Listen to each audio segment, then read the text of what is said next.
হাজার হাজার বছর আগে পৃথিবী ঢেকে গিয়েছিল বরফের সাদা চাদরে।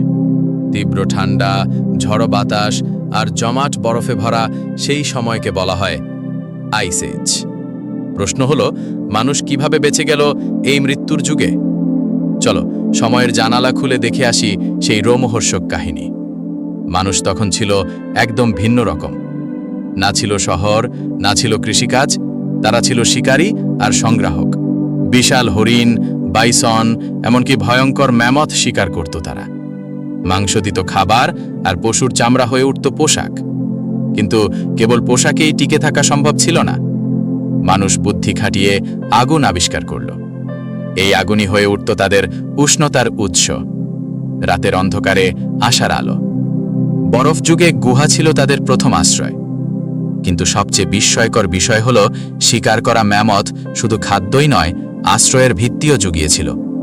তারা ম্যামথের বিশাল হাড় দিয়ে কাঠামো বানাত, আর সেই কাঠামোর উপর পশুর চামড়া টাঙিয়ে বানাত এক অদ্ভুত আশ্রয়, যা দেখতে ছোট্ট এক গ্রাম বা তাঁবুর মতো। এভাবেই জন্ম নিল মানুষ ও ম্যামথের অদ্ভুত সম্পর্ক।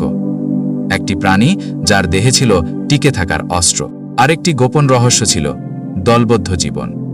মানুষ একা নয়, বরং একসাথে থাকত।